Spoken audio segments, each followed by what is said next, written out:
Okay, so we've been operating in lab separate mode, and what we're going to do now is we're going to go into labs join mode, where it's used as one large lab.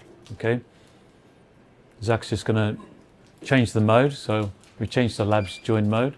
Now he's going to arm the system, so the system in the left-hand lab is armed, and also in the right-hand lab it's automatically armed, that one. Okay. So, and now he's opened three different outputs, shutters, okay?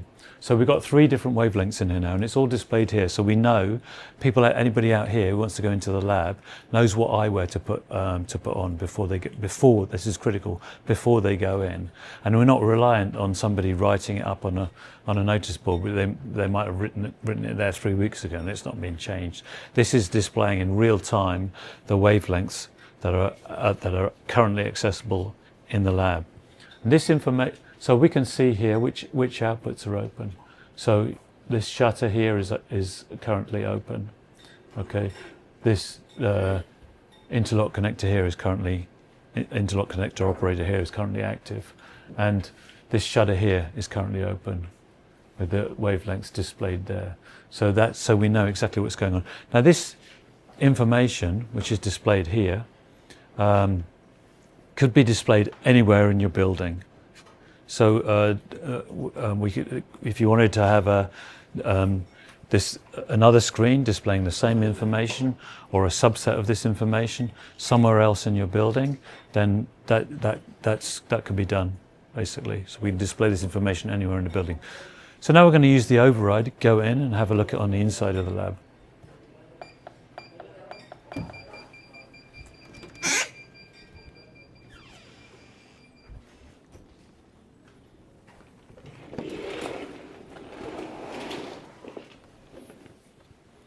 So we're using as one, we've tripped out there because we timed out on the override. I'll just rearm.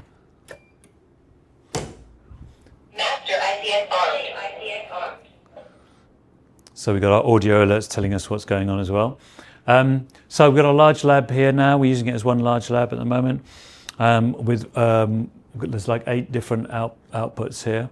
And all of the information that's displayed there on the screen outside the lab is also displayed here. Okay, so we can have that information. As I said, it can be displayed anywhere in your building, but you might want it displayed here inside the lab.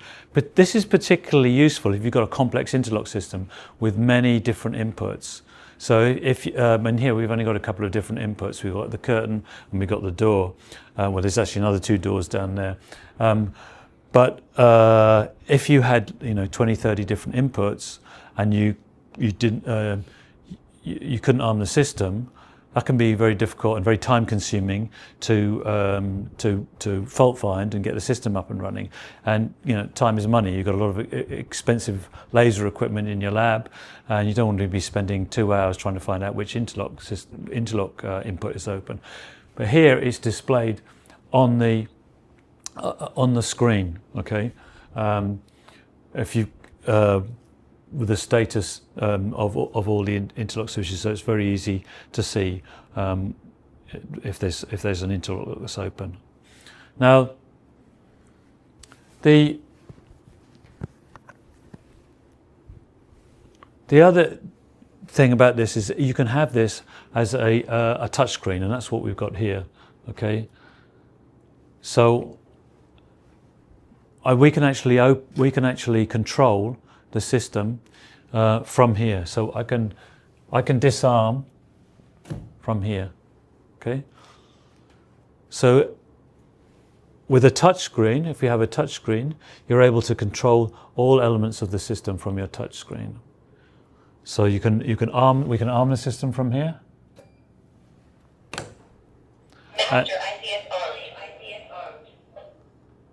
And we can open shutters from here. So I've just opened the shutter down there, and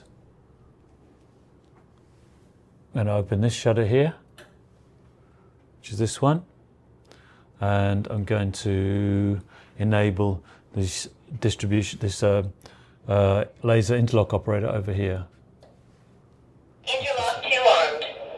which is that there. So we've got all controls here. We've got the potential to control everything from the touch screen.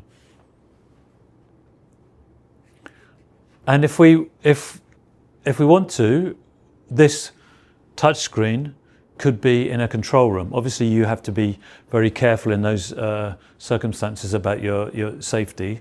But in some situations, you might want to set it up so you can control everything inside the lab from let's say a control room. So you could arm the system remotely. You can open the shutters remotely and enable the interlock operators remotely. So we've got the ability to do that from using the CaLM system. So this is all designed to increase the usability of the system and to increase the efficiency of using your lab. So it's all designed to improve the user experience. But critically, at the same time, it does not affect the safety integrity of the system. So we have all of the safety controls are done through our ICS-9. So this is maintaining the safety of this system. So it's performance level E to ISO 13849-1. That's the highest level of safety integrity. The CaLM system is an information display system and a control system which sits on top of the ICS architecture. So it does not affect the safety functions.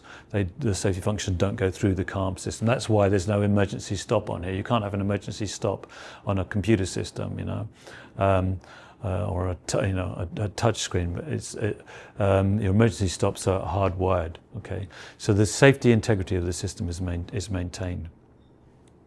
As I mentioned, all the information can be displayed anywhere in your building. It can also be integrated into another system, such as a building management system, if you want the information to go into another system.